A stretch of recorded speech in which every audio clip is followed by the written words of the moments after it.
do imposto de renda. Segundo a Receita Federal, a grande maioria dos brasileiros preferiu prestar contas ao leão através da informática. 60% fizeram a declaração em disquete e 25% usaram a internet. Este ano, o governo pretende arrecadar 120 bilhões de reais. Quase 25% dos contribuintes brasileiros enviaram a declaração do imposto de renda via internet. Os 2.666.477 contribuintes que usaram a internet vão ter prioridade na hora de receber de volta o dinheiro do imposto que pagaram a mais. O primeiro lote de restituição vai estar à disposição do contribuinte a partir do dia 15 de junho e o sétimo e último em dezembro. A Receita Federal só vai totalizar o número de contribuintes dentro de 15 dias, mas a estimativa é de que eles ultrapassem os 10 milhões. Se você não entregou a declaração, perdeu o prazo, agora não adianta correr. Mesmo que você envie a declaração via internet esta madrugada, vai ter que pagar a multa de R$ 165,74 ou 1% do imposto devido, o que for maior. No Rio, quem deixou para entregar o imposto de renda na última hora não teve problemas. A maioria dos contribuintes utilizou a internet para ajustar as contas com o leão. Quem preferiu fazer a declaração do imposto de renda pela internet não encontrou problemas. Ao contrário do que se pensava, as linhas não ficaram congestionadas. Até o início da noite, 2.500.000 pessoas em todo o Brasil já haviam prestado contas com o fisco pela rede mundial de computadores. A Receita Federal recebeu as declarações até às 10 da noite. Em todos os guichês, o atendimento não levou mais do que 1 minuto. Resultado, nada de filas. Já nos bancos credenciados, o movimento foi um pouco maior, mas o atendimento também foi rápido. Quem deixou para a última hora, dessa vez não teve que esperar muito tempo na fila. A internet colaborou bastante, nós também aqui especificamente nessa agência fizemos uma estrutura muito boa, então não tivemos por enquanto, felizmente, nenhum problema, todo mundo sendo atendido dentro do tempo considerado razoável. As aplicações em renda fixa foram os melhores investimentos deste mês de abril. Superaram até as bolsas de valores. Denise Campos de Toledo. Depois de 2 meses seguidos liderando o ranking das aplicações financeiras, em abril as bolsas perderam para os investimentos de renda fixa. A de São Paulo fechou o mês com queda de 2,2% e a do Rio de 2,3%. O melhor resultado ficou com os fundos de renda fixa de 60 dias, que tiveram rendimento médio de 1,32%.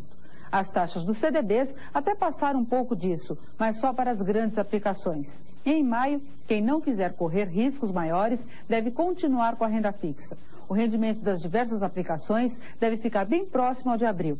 Os fundos de 60 dias devem garantir o melhor resultado e a caderneta o ganho mais baixo. Isso entre as aplicações atreladas aos juros.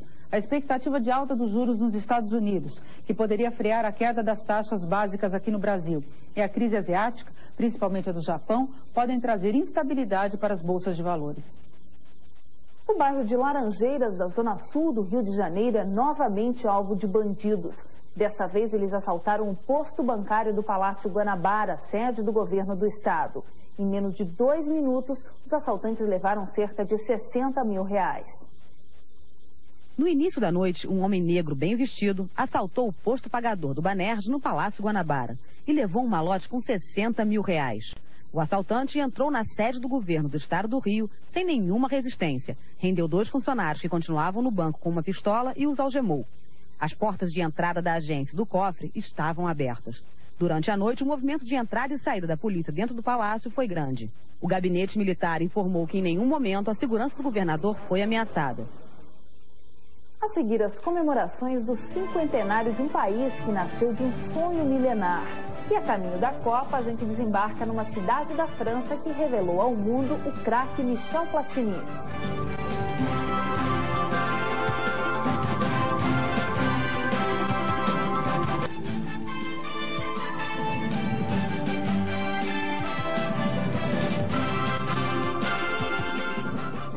Buscar a sorte em outros estados. Muitas vezes, esta é a única saída para os nordestinos que fogem da seca.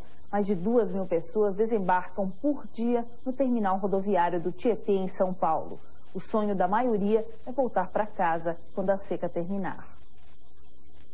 Se eu pudesse trazer meu pai, minha mãe, meus parentes, eu trazia para São Paulo. Não deixar ela sofrendo lá. Eles chegam cansados depois de horas de viagem e chegam aos milhares.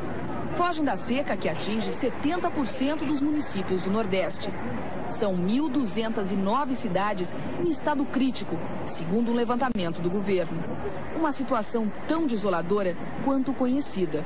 Tanto que o nordestino já sabe o que fazer: buscar a sorte em outros estados, principalmente em Goiás, Mato Grosso, São Paulo, Minas e Rio de Janeiro. Para muitos, a rodoviária do Tietê é a porta de entrada na cidade de São Paulo. Aqui chegam todos os dias 2.500 pessoas vindas do norte e nordeste do país. E quem vem do sertão não esconde que o sonho é fugir da miséria que a seca produz. Tá de pegar fogo, tá tudo morrendo de fome lá. Quando melhora lá, a gente volta, né? A vida do nordestino é assim mesmo. Quem insistir em incentivar o saque como instrumento político vai ter que se entender com a justiça daqui para frente. O aviso é do presidente Fernando Henrique Cardoso. Confira com Carlos Chagas. Os saques são admitidos pela ética e até pela lei em casos de extrema, de absoluta necessidade, de fome ou de miséria, mas quando não manipulados politicamente. É bom tomar cuidado se os saques que estão acontecendo no Nordeste têm inspiração política. Não sabemos, por enquanto. Mas certas esquerdas, não a esquerda consciente, não a esquerda normal, natural, mas certas esquerdas radicais, ou não aprenderam nada, ou esqueceram tudo dos episódios de um passado até recente. Porque quando há um confronto entre essas esquerdas radicais com os fatores contrários, é a direita que chega e põe a pata em cima, para ficar, muitas vezes, 21 anos. Depois, quando a direita está instalada no poder, esses radicais extremados geralmente somem, vão para o exterior, e cabe ao resto da nação resistir pela volta à democracia. O país que surgiu de um sonho milenar completa 50 anos. O feriado foi comemorado com festa nas ruas de Israel.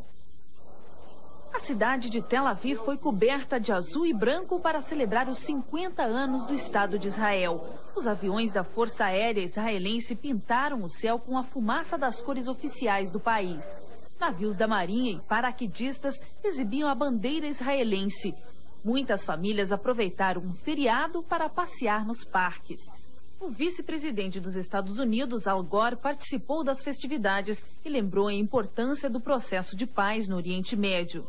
Paz, aliás, que por pouco não foi mantida. No alto da colina de Har Homa, manifestantes de direita e esquerda tiveram que ser contidos pela polícia. Grupos de direita pregavam a construção de novos assentamentos judaicos na região, que também é disputada pelos palestinos. Pacifistas, temendo que o projeto prejudique o processo de paz, se reuniram em volta de um balão branco em forma de pomba.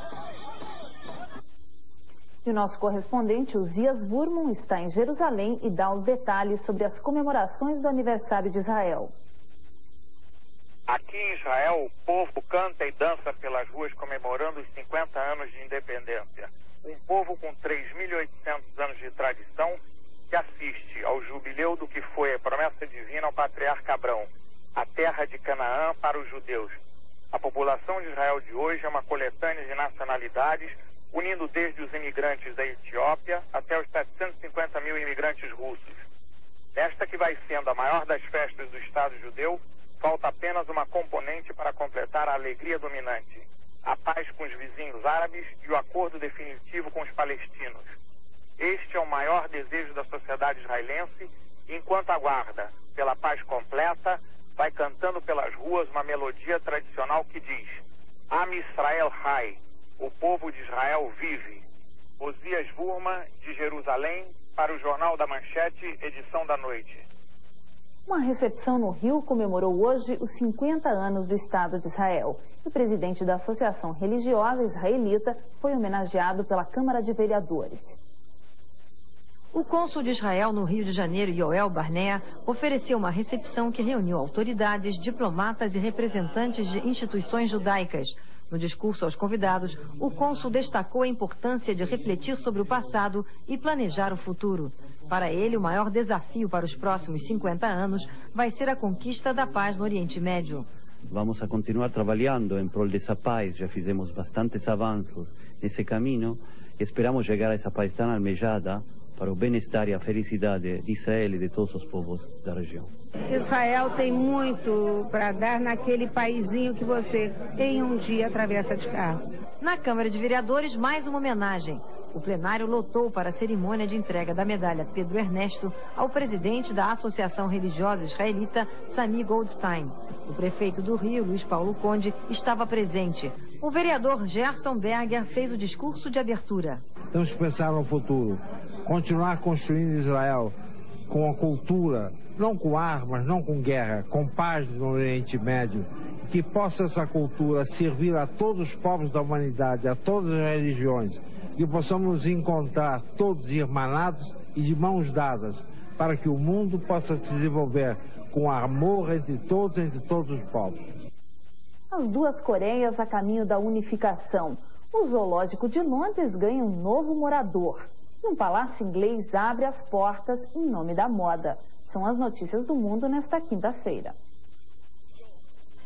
Uma tentativa de união. O líder da Coreia do Norte, Kim Jong-il, mandou uma carta para o presidente sul-coreano Kim Dae-jung pedindo uma reunificação pacífica. Ele pediu também que não haja intervenção de outros países nesse processo. Os dois líderes marcarão uma reunião para discutir o assunto. A Coreia do Norte é um dos últimos países comunistas do mundo.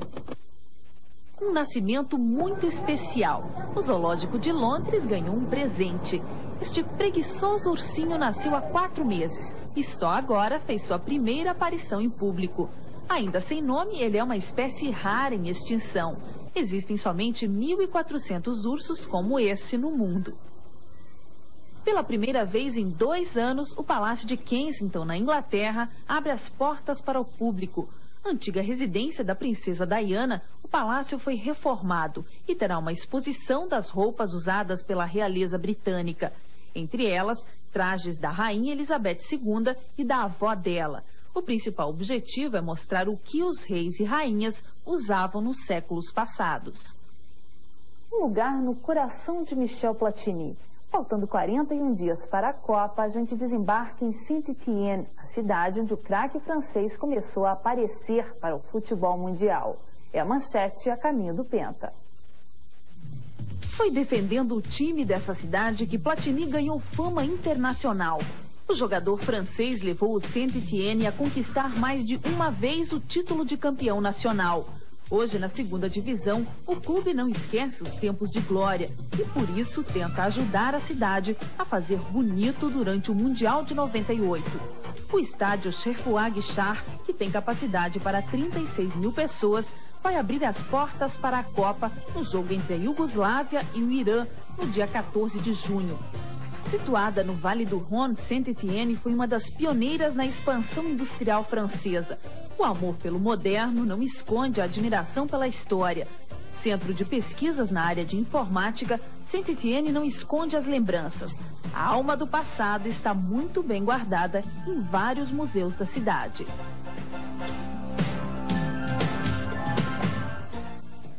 A seguir, a derrota no jogo de despedida do Brasil abala a confiança do torcedor, mas não assusta Zagallo. E as manchetes desta sexta-feira dos principais jornais do país.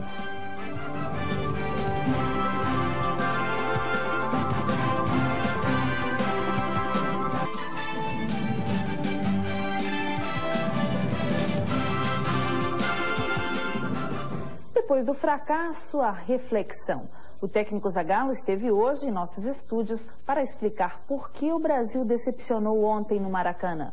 A derrota para o maior rival sul-americano foi um duro golpe na confiança da torcida, há pouco mais de um mês do começo da luta pelo Penta.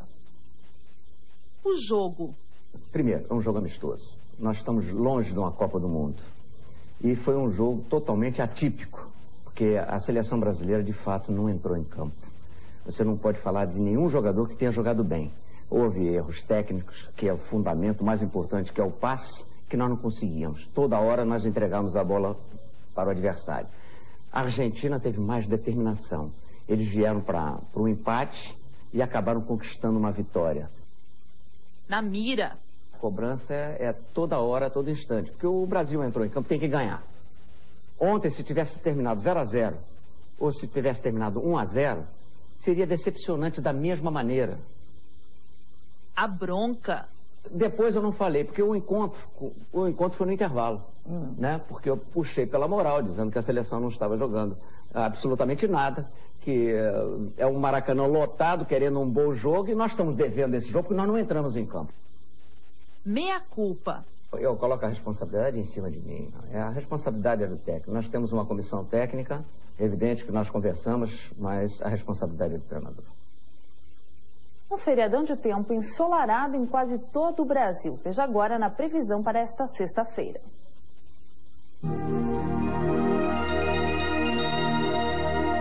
O deslocamento de uma frente fria do sudeste para o nordeste deixa o tempo aberto em quase todo o Brasil.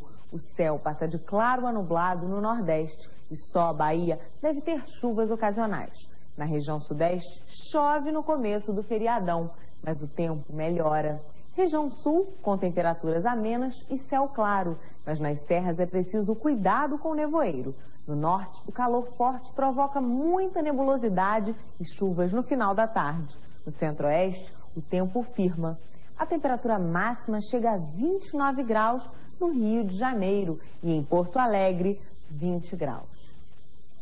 E vamos saber agora as manchetes dos principais jornais do país neste 1º de maio. Jornal do Brasil, assaltado banco dentro do Palácio Guanabara. O Globo, busca por preço melhor pode adiar privatização. Folha de São Paulo, governo amplia a flutuação do câmbio. O Estado de São Paulo, câmbio ganha maior margem de flutuação. Uma boa noite para você e até amanhã. Mulher de hoje, deixando você sempre bem informada. Nesta sexta, 2:30 da tarde. A seguir, Frente a Frente.